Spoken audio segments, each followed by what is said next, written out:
Je suis Sarah, j'ai 29 ans, et je suis assise dans cette salle d'audience, regardant mon mari depuis 6 ans rire, alors qu'il signe nos papiers de divorce. Michael a toujours pensé que je n'étais qu'une fille naïve de province, sans véritable ambition. Il était loin de se douter que pendant qu'il me trompait avec sa collègue, je bâtissais un empire, juste sous son nez. Le juge est sur le point de lire ma déclaration financière, et j'ai hâte de voir ce sourire suffisant disparaître de son visage. Avant de vous raconter comment l'expression de mon futur ex-mari a complètement changé, dites-moi d'où vous regardez cette vidéo, et cliquez sur les boutons « J'aime » et « S'abonner » si vous avez déjà dû vous défendre vous-même, alors que personne ne vous en croyait capable. J'étais une fille d'une petite ville du Tennessee, qui avait déménagé à Nashville, pour étudier la comptabilité, à l'université Vanderbilt.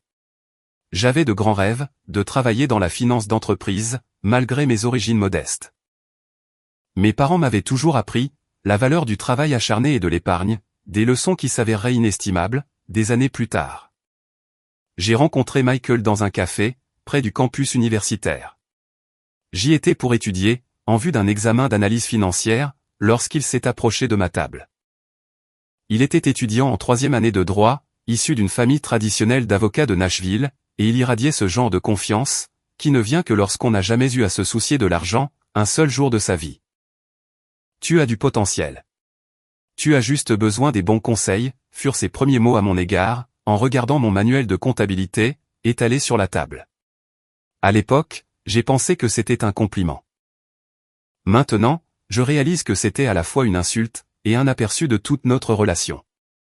Il semblait parfait, ambitieux, charmant, prospère, et apparemment intéressé par moi. Malgré mes origines ordinaires, notre romance fut un véritable tourbillon. Michael m'emmenait dans des restaurants, que je n'aurais jamais pu m'offrir, pour des week-ends à Gatlinburg, et il m'a fait découvrir un style de vie, que je n'avais vu que dans les films. Mais dès le début, il améliorait constamment mes goûts et mon cercle social. Il critiquait mes vêtements de chez Target, suggérait que je me coupe les cheveux, d'une manière plus sophistiquée, et faisait des commentaires subtils, sur le fait que mes amis d'université avaient une vision du monde bien limitée. Je gagnais un revenu modeste, en travaillant à temps partiel, comme assistante comptable dans un petit cabinet. J'adorais mon travail, les défis analytiques, et la satisfaction de voir les chiffres s'emboîter parfaitement. Michael, cependant, l'appelait mon petit boulot, et suggérait fréquemment que je n'avais même pas besoin de travailler. Pourquoi t'épuiser pour des clopinettes, quand je peux te donner tout ce dont tu as besoin? Disait-il, ne comprenant pas que ma carrière représentait bien plus que de l'argent. Il s'agissait de mon identité et de mon indépendance. Après 18 mois de relation, il m'a demandé en mariage, lors d'un week-end romantique à Gatlinburg. La bague était magnifique, le champagne hors de prix, et le moment parfaitement orchestré, pour un impact maximal. Plusieurs personnes dans le restaurant ont même applaudi. Cela ressemblait à un conte de fées, et j'ai dit oui, sans la moindre hésitation. Notre mariage fut une cérémonie intime, à Savannah, en Géorgie. C'était mon choix, malgré la pression de sa famille, pour quelque chose de plus grandiose à Nashville. Avec le recul, j'ai réalisé que c'était l'une des rares fois où j'ai réussi à tenir bon face aux attentes de la famille Shannon. Au moins, c'était dans un endroit respectable, même si c'était simple, a commenté sa mère, Margaret, avec un sourire crispé, qui n'atteignait pas ses yeux. Ce fut mon premier véritable aperçu de la façon dont sa famille me percevait, comme quelqu'un qui n'était pas tout à fait à la hauteur, pour leur fils. Après notre lune de miel dans les Caraïbes, nous avons emménagé dans sa maison à Belmead, l'un des quartiers les plus exclusifs de Nashville. Tout y était épuré, cher, et froid, un peu comme sa famille. J'ai essayé d'ajouter des touches personnelles, des photos, des œuvres d'art colorées, des plantes, mais Michael préférait l'esthétique minimaliste, qui mettait en valeur la richesse, plutôt que notre personnalité en tant que couple. Les premiers signes de problème sont apparus en quelques mois. Michael remettait en question chaque décision de décoration que je prenais. Il critiquait mon choix d'amis, et faisait des pics subtils sur mon parcours professionnel. La comptabilité est tellement banale, a-t-il dit un jour, après avoir rencontré certains de mes collègues. Tu as le potentiel pour être exceptionnel, mais tu le gâches à faire la tenue de livres, pour des entreprises dont personne n'a jamais entendu parler. J'ai essayé de m'intégrer dans son cercle social, parmi les épouses d'autres avocats et dirigeants, qui passaient leur journée à faire du shopping dans des spas ou à planifier des événements caritatifs. Elles étaient assez agréables en face de moi, mais je ne me suis jamais senti véritablement accepté. J'ai surpris l'une d'entre elles, lors d'un dîner, parler de moi comme de l'expérience de Michael avec la classe moyenne. Au lieu de me défendre, Michael a suggéré plus tard que je fasse plus d'efforts pour m'intégrer, peut-être en renouvelant ma garde-robe ou en me mettant au tennis. Elles ont juste besoin de voir que tu fais un effort pour t'adapter à notre style de vie, a-t-il expliqué, comme si mon identité était quelque chose à modeler et à corriger. Ces premières années furent un mélange confus, de luxe et de solitude, étant couverte de cadeaux coûteux, tout en sentant mon estime de moi diminuer. Je devenais lentement ce que Michael voulait, une femme trophée qui donnait une bonne image de lui, tandis que la femme indépendante et créative que j'avais été, s'effaçait peu à peu.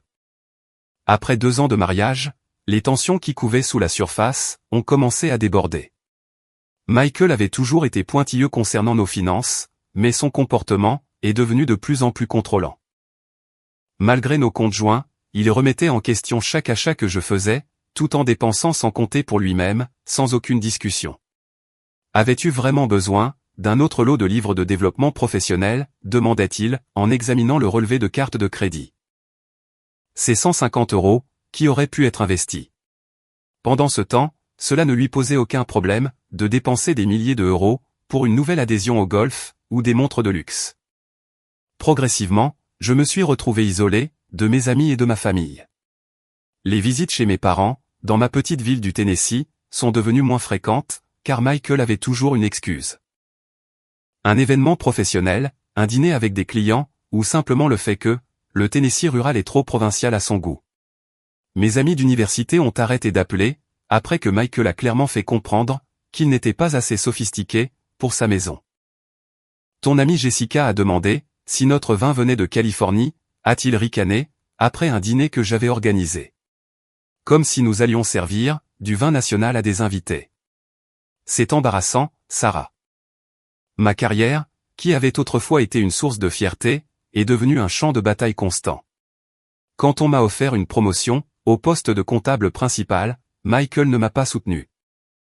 La modeste augmentation de salaire, vaut-elle les heures supplémentaires, passées loin de la maison, a-t-il questionné.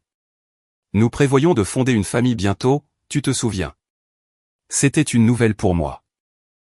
Chaque fois que j'abordais le sujet d'avoir des enfants, il disait toujours que le moment n'était pas le bon. C'est à cette époque que j'ai découvert ma passion pour le conseil financier. Le cabinet pour lequel je travaillais élargissait ses services, et je me suis porté volontaire pour apprendre les aspects liés au conseil et à la planification stratégique. J'ai découvert que j'avais un talent naturel pour comprendre les schémas d'investissement et créer des stratégies financières qui donnaient de vrais résultats. Enthousiasmé par cette nouvelle direction, j'ai partagé avec Michael mon idée de créer un jour ma propre agence boutique de conseil financier. Sa réponse fut accablante. Sarah, sois réaliste. Créer une entreprise nécessite un sens des affaires, ce qui n'est pas exactement ton point fort. De plus, la plupart des petites entreprises font faillite au cours de la première année. Pourquoi risquer ce que nous avons? Nos approches de l'argent mettaient en évidence nos différences fondamentales. Michael croyait en la consommation ostentatoire, la bonne adresse, la bonne voiture, les bons lieux de vacances, tout cela pour maintenir une image de réussite. Moi, avec mon éducation de classe moyenne, je croyais à l'épargne, à l'investissement judicieux, et à la recherche de la valeur, plutôt qu'aux simples étiquettes de prix élevés. À l'approche de notre 3e anniversaire, les nuits tardives de Michael au bureau sont devenues la norme, plutôt que l'exception. Gros clients, analyse de marché, rapport trimestriel. Ses excuses variaient, mais son absence, elle, restait constante. Je dînais seul, la plupart des soirs, j'allais me coucher seul, et je vivais de plus en plus la vie d'une personne célibataire, mais avec la surveillance financière d'un enfant, recevant son argent de poche. Notre première dispute véritablement majeure est survenue après le rassemblement annuel de Noël de sa famille. Sur le chemin du retour en voiture, sa mère avait demandé avec insistance quand nous lui donnerions des petits-enfants. J'ai mentionné que j'étais prête quand Michael le serait, pour le voir ensuite changer habilement de sujet. Quand je l'ai confronté à la maison, sa réaction a été glaciale. Les enfants sont une responsabilité et une dépense massive, a-t-il dit, en desserrant sa cravate. Avec ta carrière modeste et les attentes de ma famille, tout enfant à nous aurait besoin de fonds en fiducie, d'écoles privées, et des bonnes relations. Nous n'en sommes pas encore là, financièrement.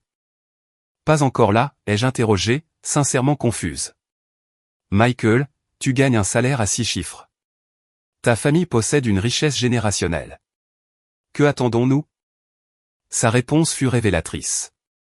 Mon argent n'est pas le problème. Tu ne t'es toujours pas établi correctement. Que pourrais-tu contribuer à l'avenir d'un enfant? La blessure de ces mots a suppuré, pendant des jours. Son attitude dédaigneuse envers ma carrière, insignifiant, a-t-il qualifié mon salaire, lors d'une autre dispute a solidifié quelque chose, au fond de moi. J'avais besoin d'une indépendance financière. Pas seulement pour moi-même, mais pour ma santé mentale. Cette semaine-là, j'ai ouvert un compte bancaire séparé, dans une autre banque. J'ai mis en place un petit dépôt direct, depuis mon salaire. Pas assez pour que Michael s'en aperçoive, s'il vérifiait nos comptes communs, mais assez pour commencer à construire quelque chose qui m'appartiendrait. Simultanément, j'ai commencé à m'éduquer sur l'indépendance financière. J'ai lu des livres sur l'investissement, suivi des cours en ligne gratuits sur la gestion d'entreprise, et je me suis abonné à des bulletins d'information sur l'entrepreneuriat. J'ai fait tout cela en mode de navigation privée, prenant soin de ne laisser aucune trace numérique que Michael aurait pu découvrir. La femme qui, autrefois, avait été séduite par de grands gestes et des dîners coûteux, s'éveillait lentement, à la cage dorée dans laquelle elle vivait, et planifiait son évasion, un petit pas à la fois. Pendant que Michael continuait ses soirées tardives au travail, j'ai commencé à jeter les bases de mon indépendance. En utilisant mes économies séparées qui grandissaient, j'ai enregistré une petite entité commerciale, Sarah Mitchell Financial Solutions, et j'ai créé un site web simple mais professionnel, présentant mon portfolio et mes services. Mon premier défi a été de trouver du temps pour travailler sur mon entreprise, sans que Michael ne le sache. J'ai converti notre chambre d'amis, rarement utilisée, en bureau à domicile, expliquant à Michael que j'avais besoin d'un espace dédié, pour ma formation continue, afin de progresser au sein du cabinet. Il n'a guère prêté attention au changement, qualifiant mon développement professionnel d'ambition mignonne, plutôt que d'entreprise sérieuse. Fais juste en sorte que cela n'interfère pas avec nos obligations sociales, fut sa seule préoccupation. Mon premier client est arrivé par un coup de chance, dans notre café de quartier. J'ai surpris Elena Rodriguez, la propriétaire d'une entreprise de restauration en pleine croissance, se plaindre des devis coûteux qu'elle avait reçus de conseillers financiers. Je ne peux pas me permettre 10 000 € pour un plan financier, mais je perds de l'argent quelque part, et je n'arrive pas à comprendre où, a-t-elle dit, à son partenaire commercial. Je me suis présenté, j'ai expliqué mon parcours, et j'ai proposé de l'aider à une fraction du prix, étant entendu que j'étais en train de construire mon portfolio. Elena a pris le risque de me faire confiance, et les résultats ont dépassé toutes nos attentes. J'ai identifié des inefficacités dans ses flux de trésorerie, j'ai restructuré ses conditions de paiement avec les fournisseurs, et j'ai créé une stratégie d'investissement pour ses bénéfices, qui a augmenté ses rendements de 40% au cours du premier trimestre. La transformation a été suffisamment spectaculaire pour qu'elle me recommande à d'autres propriétaires de petites entreprises dans son réseau. Travailler avec Elena ne m'a pas seulement offert ma première réussite professionnelle, mais aussi une amitié sincère, quelque chose qui m'avait manqué dans le cercle social très sélect de Michael. Elle était authentique, travailleuse, et appréciait mes compétences d'une manière que mon mari n'avait jamais eue.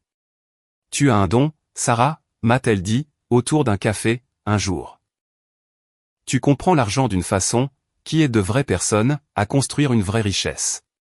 Ne laisse personne te dire le contraire. » Je travaillais tard le soir, pendant que Michael était absent, lors de ses voyages d'affaires, de plus en plus fréquents.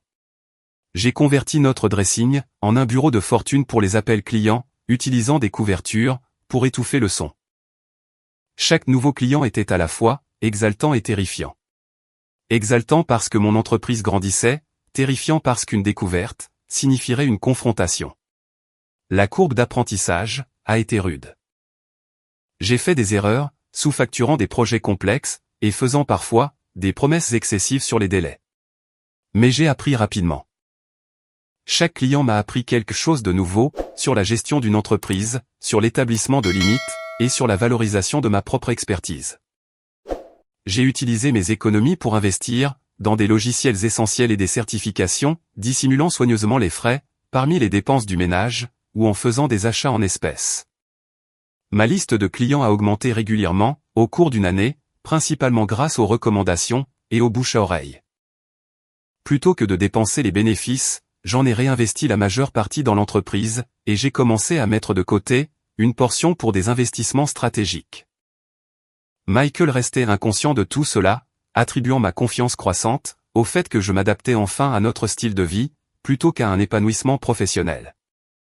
Un moment décisif est survenu, lorsque j'ai travaillé avec la fondatrice d'une start-up technologique, dont la restructuration financière, après ma consultation, l'a aidé à obtenir une importante levée de fonds.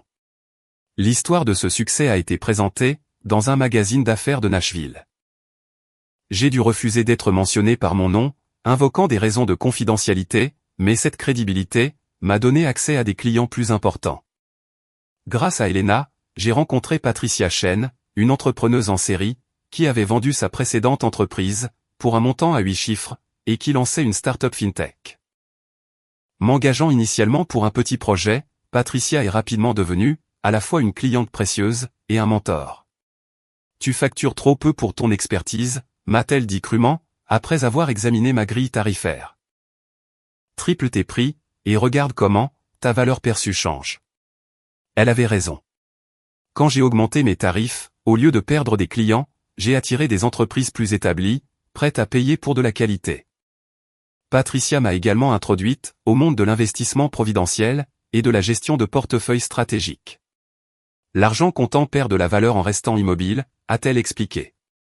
Tu dois faire en sorte que ton argent travaille pour toi. Sous sa direction, j'ai commencé à réaliser des investissements stratégiques dans des entreprises émergentes, y compris la nouvelle aventure de Patricia, qui se concentrait sur des outils de planification financière, basés sur l'IA. J'ai commencé avec de petits montants, mais au fur et à mesure que mon entreprise grandissait, mon portefeuille d'investissement s'est également développé. L'exaltation de voir mon entreprise et mes investissements croître était enivrante. Pour la première fois depuis ma rencontre avec Michael, je me sentais vraiment vivante, déterminée et indépendante. Je construisais quelque chose de précieux, entièrement par mes propres mérites. Tout au long de cette période, j'ai maintenu l'apparence de n'être que la femme de Michael, lors des mondanités. J'acquiesçais poliment, quand les épouses de ses collègues discutaient de leur virée shopping et de leur comité de bienfaisance.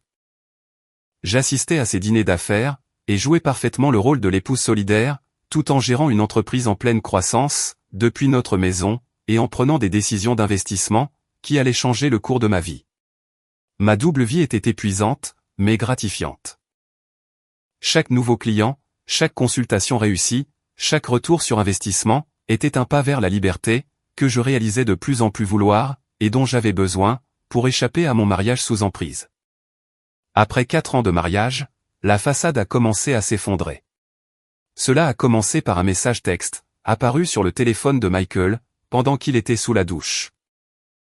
Un aperçu visible sur son écran de verrouillage, d'une personne nommée, A, disait, « Tu me manques déjà. » La nuit dernière a été.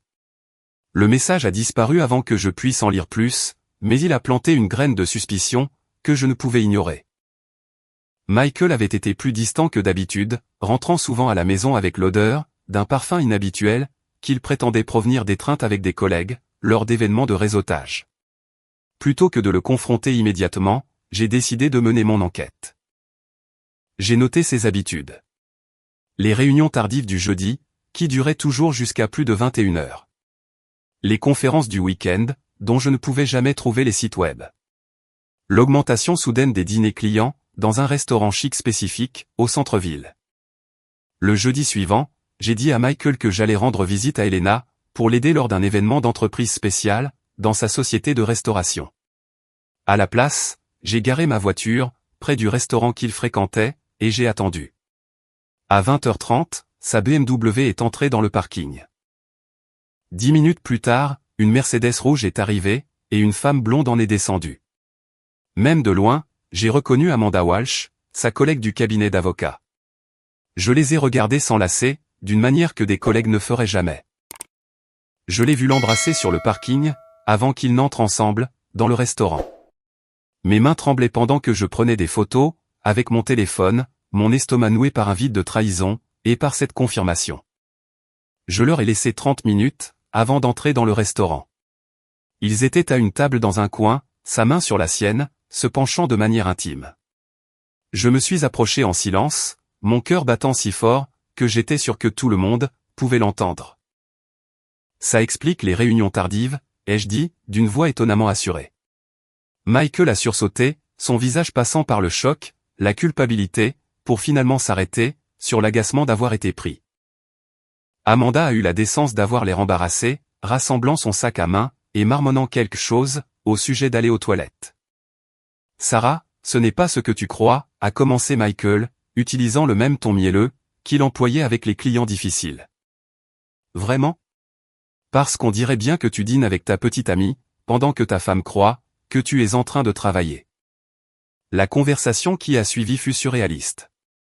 Michael a présenté des excuses peu convaincantes, a prétendu que ce n'était que physique, et a eu l'audace de me blâmer pour son infidélité. Tu as été tellement absorbé par tes petits projets de comptabilité, a-t-il dit, baissant la voix alors que les dîneurs voisins commençaient à remarquer notre tension. Tu es devenue ennuyeuse, Sarah, sans ambition. À quand remonte la dernière fois où tu as fait un effort dans notre mariage? J'ai quitté le restaurant seul, conduisant sans but pendant des heures, avant de rentrer à la maison. Michael est rentré après minuit, offrant des promesses de mettre fin à sa liaison, suggérant une thérapie de couple, proposant même une seconde lune de miel. Pour des raisons que je ne comprenais pas entièrement alors, j'ai fait semblant d'envisager une réconciliation. J'ai besoin de temps, lui ai-je dit, ce qui n'était pas un mensonge. J'avais besoin de temps, non pas pour lui pardonner, mais pour planifier mes prochaines étapes. Les semaines qui ont suivi furent une véritable leçon de tromperie, de notre part à tous les deux. Michael est devenu temporairement attentif, apportant des fleurs, suggérant des soirées en amoureux, pendant que je commençais à consulter des avocats spécialisés en divorce, pendant mes prétendues réunions avec des clients. Rebecca Torres, une redoutable avocate spécialisée en divorce, recommandée par Patricia, a exposé la réalité de ma situation. Le Tennessee est un état de distribution équitable, a-t-elle expliqué.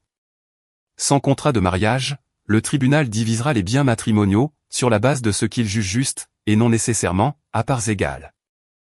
J'ai appris l'existence de nos enchevêtrements financiers, la complexité de divorcer de quelqu'un issu d'une famille fortunée, et l'importance de tout documenter. La connaissance, c'est le pouvoir, surtout lors d'un divorce, a dit Rebecca. Ma collecte prudente d'informations s'est arrêtée net, lorsque Michael a découvert mon historique de navigation, sur notre ordinateur partagé. J'avais oublié d'utiliser la navigation privée, pour une seule recherche, processus de division des biens en cas de divorce dans le Tennessee. Sa colère fut immédiate, et effrayante. Il m'a coincé dans notre cuisine, agitant son téléphone avec la capture d'écran, qu'il avait prise. C'est ça que tu as fait? Prévoir de divorcer, et de prendre mon argent? Son visage était rouge, une veine palpitant, sur son front. Laisse-moi être très clair, Sarah. Tu n'auras rien, sans moi. Rien du tout. Les avocats de ma famille s'en assureront. Je suis resté calme, ce qui n'a fait que l'exaspérer davantage. Je ne prévois rien, Michael. Je faisais juste des recherches, après ce qui s'est passé. N'aurais-tu pas fait la même chose? Il a semblé apaisé par mon explication, mais la menace planait toujours, entre nous. Cette nuit-là, j'ai déplacé tous mes documents professionnels importants, vers un stockage cloud sécurisé, et j'ai commencé à transférer les dossiers numériques vers des disques, que je gardais dans un coffre-fort dont Michael ignorait tout. La découverte finale est arrivée, 3 semaines plus tard. En rangeant notre placard, une tâche à laquelle Michael ne participait jamais, j'ai trouvé un reçu de bijouterie, caché à l'intérieur de ses chaussures de ville. Il venait de chez Tiffany & Company, daté de 2 mois auparavant, pour un bracelet Rivière en diamant, coûtant près de 12 000 €. Je n'avais jamais reçu un tel cadeau. Même en connaissant son infidélité, cette preuve de son investissement tangible, pour une autre femme, m'a piqué d'une manière que je n'avais pas prévue. Le reçu montrait qu'il avait dépensé notre argent, soi-disant notre argent, pour Amanda.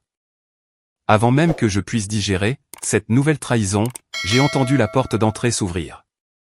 Des voix, Michael et une femme, qui riaient dans notre entrée. Je suis resté figé dans notre dressing, alors qu'ils entraient dans notre chambre, ne s'attendant clairement pas à me trouver à la maison, en plein milieu de la journée. Je suis sorti, pour trouver Michael et Amanda, enlacés au pied de notre lit, ce lit que nous partagions depuis 4 ans. « Sarah », s'est exclamé Michael, sans même prendre la peine de s'éloigner d'Amanda. « Tu es censé être au travail. » J'ai pris une demi-journée, ai-je répondu, surprise par mon propre sang-froid. Clairement, j'aurais dû appeler d'abord. Ce qui a suivi ne fut pas la confrontation émotionnelle à laquelle les films m'avaient préparé. Au lieu de cela, Michael est devenu froidement pragmatique. « Eh bien, ça m'évite d'avoir à mener une conversation difficile », a-t-il dit, en remettant sa cravate en place. « Je veux le divorce, Sarah. Amanda et moi prévoyons un avenir ensemble. » Sa confiance était absolue, alors qu'il exposait ses conditions. Il m'autoriserait généreusement à garder mes effets personnels, et me donnerait une petite indemnité, qui m'aiderait à me remettre sur pied. La maison, nos investissements, et même les meubles, que nous avions achetés ensemble, resteraient à lui. Mes avocats te contacteront, a-t-il conclu, semblant confus par mon manque d'hystérie, ou de supplication. Tu devrais trouver un autre endroit où loger, dès ce soir. En fait, ai-je dit, comme c'est toujours légalement ma résidence à moi aussi, je vais rester. Toi et Amanda, êtes invités à trouver un hôtel. Son visage s'est assombri face à ma défiance, mais Amanda a tiré sur son bras. Allons-y, Michael.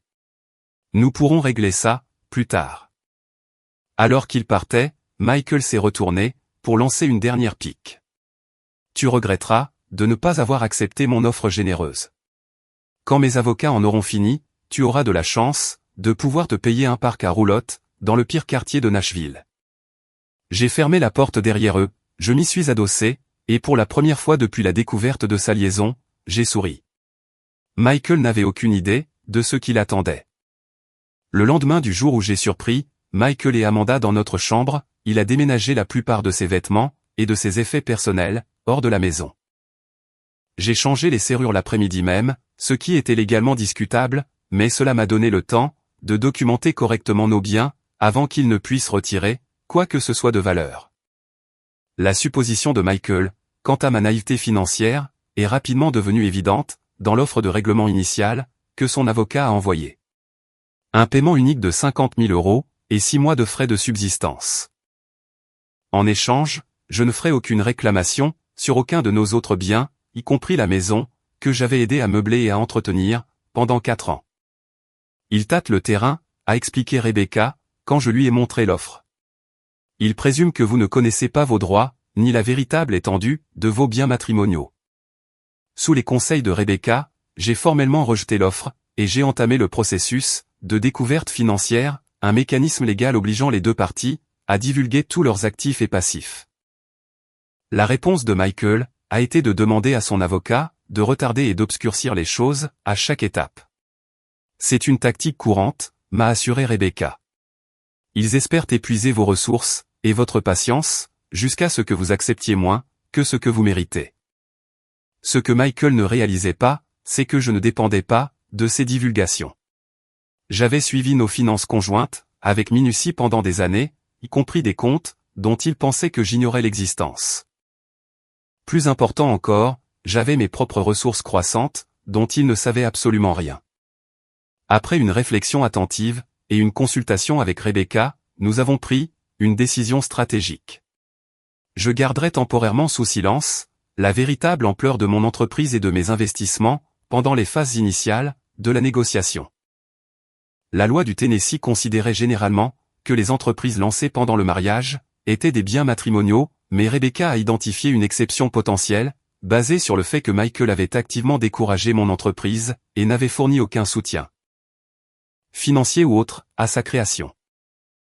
Nous divulguerons tout au bon moment, m'a-t-elle assuré. Mais pour l'instant, laissons-le croire à son propre récit à votre sujet. Pendant que la procédure légale avançait à petits pas, Michael a lancé une offensive sociale. Des amis communs ont commencé à éviter mes appels. Les invitations à des événements mondains se sont taries. Même nos voisins, qui avaient toujours été amicaux, sont devenus froidement professionnels. J'ai appris plus tard que Michael avait répandu la rumeur selon laquelle je l'avais trompé, que j'étais mentalement instable, et qu'il divorçait de moi, malgré tous ses efforts pour sauver notre mariage. Dans les cercles où son nom de famille avait du poids, sa version des faits a été acceptée sans poser de questions. La douleur de cet exil social fut d'une acuité inattendue. Les gens avec qui j'avais partagé des vacances, célébré des événements importants, partagé des confidences, ont tous disparu de ma vie, sur la base des mensonges de Michael. Tous, sauf Elena et Patricia, qui n'ont jamais vacillé dans leur soutien. Les gens qui croient au ragot, sans entendre les deux versions, ne méritent pas ton énergie, m'a dit Elena, autour de pâtisseries de réconfort, dans la cuisine de son service de traiteur, après une journée particulièrement difficile. Concentre-toi sur la construction de ta nouvelle vie, et non sur le deuil de l'ancienne. Les tentatives de Michael pour m'intimider se sont intensifiées, lorsqu'il a réalisé que je n'allais pas accepter, tranquillement, ses conditions. Il y a eu des appels téléphoniques tard dans la nuit, avec des menaces à peine voilées, sur le fait de s'assurer que je ne travaillerais plus jamais dans cette ville, et même une suggestion selon laquelle il dénoncerait mon entreprise pour des irrégularités fiscales. Une menace en l'air, puisque les finances de mon entreprise étaient méticuleusement documentées. Sa famille s'est jointe à la campagne de pression. Sa mère, Margaret, a appelé pour me raisonner. Nous avons toujours su que tu n'étais pas faite pour Michael, a-t-elle dit, sa voix dégoulinant de condescendance. Mais nous t'avons accepté, parce qu'il t'avait choisi. Ne rends pas les choses difficiles, Sarah. Prends ce qu'on t'offre, et va de l'avant avec dignité. J'ai gardé mon sang-froid, à travers tout cela. Une compétence que j'avais perfectionnée, pendant des années passées à endurer des rabaissements subtils, lors des réunions de la famille Shannon. Merci pour votre sollicitude, Margaret. Je me laisserai guider par les conseils de mon avocate. L'excès de confiance de Michael a commencé à jouer contre lui.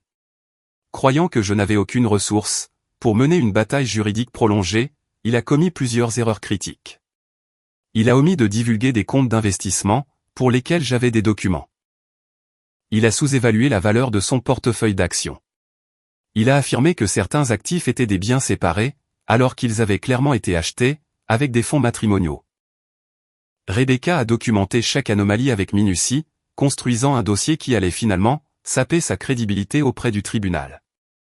Pendant ce temps, mon entreprise a connu une croissance exponentielle durant la période de séparation.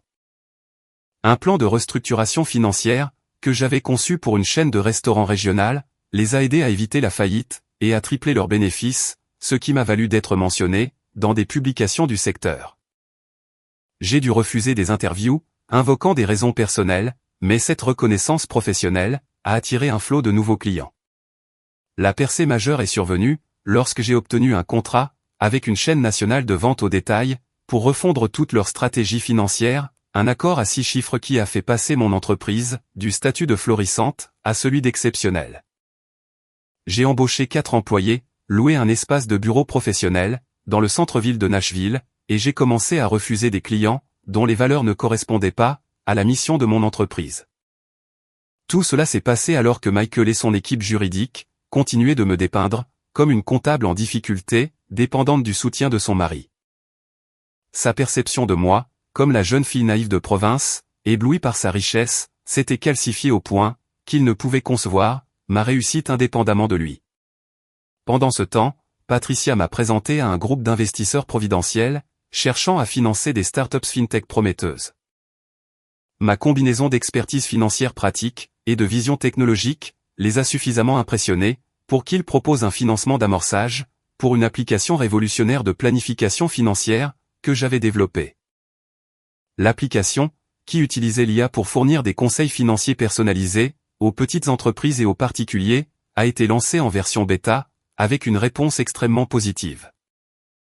En moins de 6 mois, nous comptions 50 000 utilisateurs, et nous recevions des offres d'acquisition de la part de grandes institutions financières.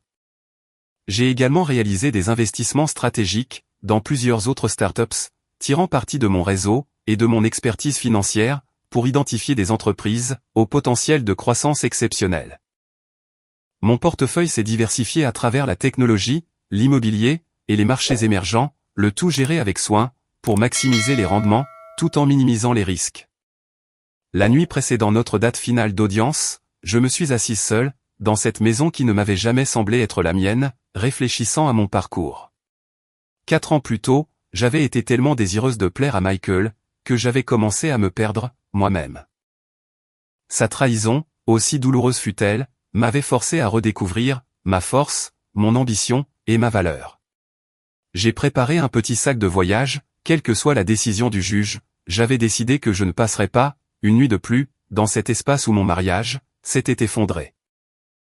Mon nouvel appartement terrasse était prêt, acheté par le biais d'une LLC dont Michael ignorait tout, et meublé de pièces, que j'avais choisies pour leur beauté et leur confort, plutôt que pour leur valeur de prestige. Alors que je fermais la fermeture éclair de mon sac, mon téléphone a sonné, avec un message de Patricia. Souviens-toi de qui tu es demain, et non de celle qu'il a essayé de faire de toi. Avec ces mots dans mon cœur, je me suis préparé à affronter l'acte final de mon mariage avec Michael Shannon. Le matin de notre date d'audience, s'est levé clair et frais. Je me suis habillé d'un tailleur bleu marine, classique mais affirmé, avec un seul bijou, un petit pendentif en diamant, qu'Elena et Patricia m'avaient offert, pour marquer le 2e anniversaire de mon entreprise. Ton diamant d'indépendance, l'avait-elle appelé. Je suis arrivé au palais de justice, avec 30 minutes d'avance, comme Rebecca me l'avait conseillé. Michael était déjà là, ayant l'air de valoir cher, dans un costume anthracite sur mesure. Son avocat, David Harrison, se tenait à ses côtés. David était associé principal, dans l'un des cabinets d'avocats les plus prestigieux de Nashville, et il avait la réputation d'obtenir des règlements de divorce agressifs, qui favorisaient les clients fortunés. Michael a souri d'un air suffisant, en me voyant, se penchant pour chuchoter quelque chose à David, qui a fait ricaner les deux hommes. Sa confiance était palpable. Il pensait que ce n'était là qu'une simple formalité, avant son inévitable victoire. Rebecca est arrivée quelques instants plus tard, immaculée dans un tailleur bordeaux, qui se démarquait des couleurs ternes du palais de justice. Contrairement à David, avec son équipe de jeunes associés, Rebecca travaillait avec précision et détermination, irradiant d'une compétence tranquille, qui m'avait rassuré, dès notre première rencontre. Prête, a-t-elle demandé, son expression ne trahissant rien, aux yeux des observateurs. Plus que prête, ai-je répondu. La salle d'audience de la juge Catherine Williams était intimidante par son austérité. La juge elle-même, une femme dans la cinquantaine, aux cheveux argentés et aux yeux pénétrants, avait la réputation d'être juste, mais d'avoir peu de patience, pour les petits jeux, ou les démonstrations émotionnelles. Au début de la procédure, Michael a livré une performance, digne d'un Oscar. Son témoignage le dépeignait, comme le mari dévoué, qui avait soutenu les modestes ambitions professionnelles de sa femme, pour n'être finalement récompensé que par de l'ingratitude et des exigences déraisonnables lors du divorce. Je veux juste une résolution équitable, votre honneur, a-t-il dit, sa voix modulée pour exprimer une déception raisonnable. J'ai offert à Madame Shannon un règlement généreux qui lui permettrait de maintenir un style de vie confortable pendant qu'elle reconstruit sa carrière. David a présenté leurs arguments pour la division des biens, soulignant que la richesse familiale de Michael était un bien séparé, minimisant mes contributions à nos biens matrimoniaux et suggérant que la maison, achetée principalement avec ses revenus, devrait rester sa propriété. Tout au long de leur présentation, j'ai gardé mon sang-froid, ne réagissant ni aux mensonges de Michael, ni en révélant mes émotions. La juge Williams jetait occasionnellement un coup d'œil dans ma direction, son expression illisible. Quand est venu le temps de signer le décret initial de divorce, qui séparait notre statut matrimonial, en attendant que les questions financières soient réglées, Michael en a fait tout un spectacle. Il a signé avec une fioriture, un rire s'échappant de ses lèvres, alors qu'il rebouchait son stylo. En retournant à sa place, il est passé assez près de moi, pour me chuchoter, « Profite bien de ton retour, à la ferme de tes parents. » La présentation de Rebecca a commencé de manière méthodique, son approche offrant un contraste saisissant, avec les arguments théâtraux de David. Elle a présenté des preuves, des tromperies financières de Michael pendant notre mariage, les comptes cachés, les dépenses somptueuses pour Amanda, et son schéma de contrôle financier. Votre honneur, a dit Rebecca, Monsieur Shannon n'a pas été honnête, quant à l'étendue réelle des biens matrimoniaux, comme l'exige la loi du Tennessee. Elle a soumis des documents concernant des comptes que Michael avait omis de divulguer, y compris les dates, les numéros de compte et les soldes approximatifs. Michael a bougé inconfortablement sur sa chaise, pendant que Rebecca poursuivait, son expression suffisante laissant place à des regards nerveux vers David. David a demandé une brève suspension de séance, que la juge Williams a refusée. Je crois que nous devrions continuer, maître.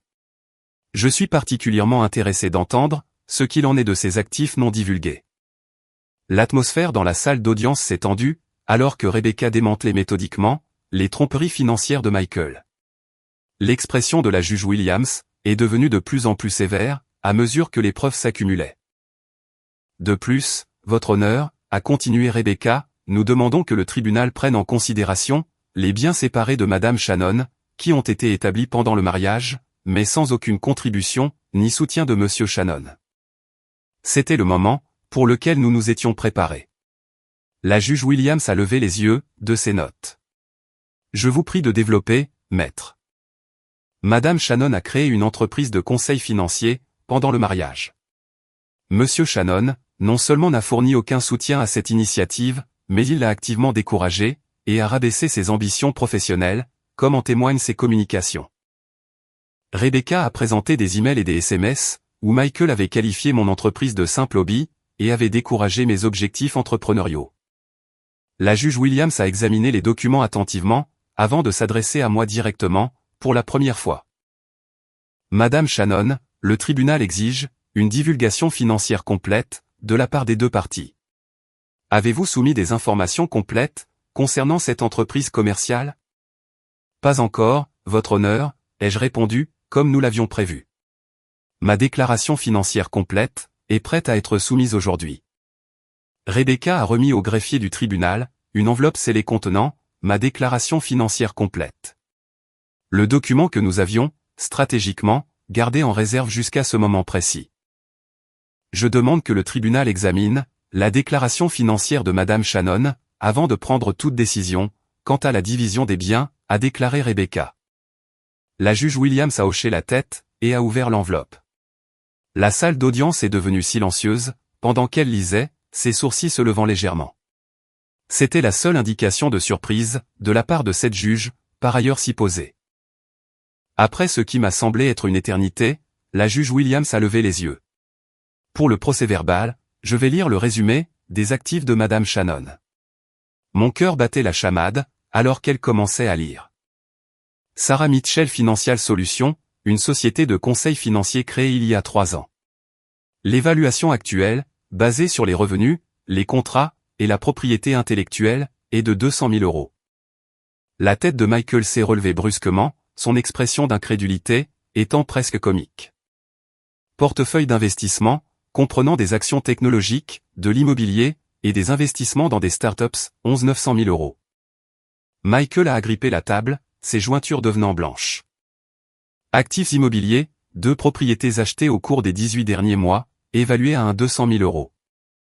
À ce moment-là, Michael avait l'air physiquement malade, son visage s'était vidé de ses couleurs, et son corps était rigide, sous le choc. À côté de lui, David chuchotait frénétiquement, mais Michael semblait incapable de traiter ce qu'il entendait.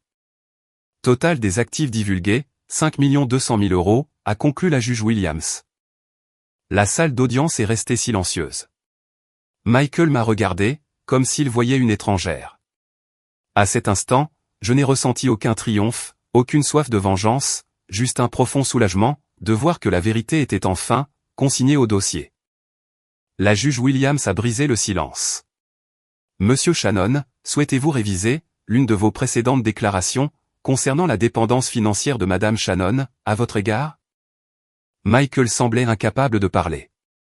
David s'est levé rapidement. Votre honneur, nous n'avions pas connaissance de ces actifs. Nous soutenons que, puisqu'ils ont été acquis pendant le mariage, Monsieur Shannon a droit à une part équitable. Rebecca était préparée à cet argument. Votre honneur, nous attirons l'attention du tribunal sur le contrat de mariage, signé par les deux parties avant leur union, et plus précisément, sur la clause 15. C'était notre atout majeur. En examinant notre contrat de mariage, des années après sa signature, Rebecca avait découvert une clause que les propres avocats de Michael avaient incluses. Toute entreprise commerciale créée par l'un des conjoints, pendant le mariage, sans investissement en capital de l'autre conjoint, restera un bien séparé, en cas de divorce. La clause a probablement été incluse, pour protéger les potentielles entreprises de Monsieur Shannon, a expliqué Rebecca. Cependant, la formulation s'applique également à l'entreprise de Madame Shannon, qu'elle a bâtie, sans aucune contribution financière, de Monsieur Shannon. La juge Williams a examiné le contrat de mariage, en hochant lentement la tête. Le libellé est, en effet, très clair. Maître Torres, je vous prie de continuer. Rebecca a souligné comment j'avais bâti mon entreprise à partir de zéro, en utilisant mes propres économies, et en réinvestissant les bénéfices, tout cela alors que Michael décourageait activement mes efforts. Elle a présenté des déclarations de clients et de mentors, attestant de mon travail indépendant, et de mon sens des affaires.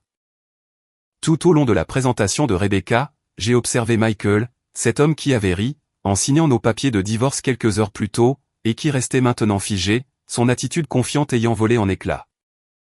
Amanda, qui était assise dans le public, s'est éclipsée de la salle d'audience, son expression demeurant illisible. La juge Williams a pris 20 minutes, pour examiner tous les documents, avant de rendre sa décision. À son retour, sa décision était sans appel. Sur la base des preuves présentées, et des termes du contrat de mariage, le tribunal conclut que Sarah Mitchell Financial Solutions, ainsi que le portefeuille d'investissement qui en découle, constituent des biens séparés, appartenant exclusivement à Madame Shannon. Michael a émis un son étranglé, quelques parentrins allaitement, et une protestation. De plus, a continué la juge Williams, étant donné l'incapacité de Monsieur Shannon, à divulguer entièrement les biens matrimoniaux, comme l'exige la loi, le tribunal est enclin à envisager la division des biens matrimoniaux restants, sous un jour plus favorable à Madame Shannon. Le reste de sa décision ne fut qu'un flou, de termes juridiques, mais le résultat était très clair. Je garderai mon entreprise, mes investissements, et mes propriétés. De plus, je recevrai une part plus importante, de nos biens matrimoniaux actuels, en raison de la tromperie de Michael. La maison serait vendue, et les bénéfices divisés, selon la formule du juge, qui m'avantageait lourdement. Alors que nous nous levions pour partir, Michael s'est approché de moi, son avocat tentant, sans succès, de le retenir. « Tu as planifié tout ça ?» a-t-il sifflé, le visage déformé par la rage, et par l'humiliation. « Toutes ces années, tu attendais juste, le moment de m'abattre. » J'ai regardé l'homme que j'avais autrefois aimé, devenu désormais un étranger, consumé par son propre récit de victimisation. « Non, Michael. J'ai construit quelque chose, pendant que tu étais occupé, à détruire ce que nous avions. C'est ça, la différence entre nous. » Rebecca m'a doucement guidé vers la sortie, laissant Michael, debout et seul, dans la salle d'audience qui se vidait. Les restes de son complexe de supériorité, gisant en ruine, tout autour de lui. Sortir du palais de justice, ce jour-là, ressemblait moins à une victoire, qu'à une véritable libération. Le poids de la tromperie, celle de Michael comme mon propre secret pourtant nécessaire, s'enlevait de mes épaules, à chaque pas descendu, sur ces escaliers de marbre. Aujourd'hui, mon entreprise s'est développée à l'international. Mes investissements continuent de croître, et j'ai utilisé mes ressources, pour créer une fondation, aidant les femmes à atteindre l'indépendance financière. Michael a tenté de se réconcilier, une fois qu'il a connu ma valeur nette. Mais j'étais déjà allé bien au-delà de cette femme qui, autrefois, cherchait son approbation. Si vous regardez ceci, et que vous faites face à votre propre carrefour, de sous-estimation ou de trahison, rappelez-vous que parfois, ce qui ressemble à une fin, n'est en fait qu'un nouveau départ déguisé. Votre valeur n'est pas déterminée, par l'incapacité de quelqu'un d'autre, à la voir. Quelqu'un vous a-t-il déjà sous-estimé, pour que vous lui prouviez ensuite, de manière spectaculaire, qu'il avait tort? Partagez votre histoire, dans les commentaires ci-dessous. Et si cela a résonné en vous, n'hésitez pas à aimer la vidéo, à vous abonner, et à la partager avec quelqu'un, qui pourrait avoir besoin d'entendre, que sa valeur n'est définie, par la perception de personne d'autre. Merci d'avoir écouté mon parcours. Et n'oubliez pas, parfois, perdre ce que l'on croyait vouloir, nous mène directement vers ce que l'on mérite, véritablement.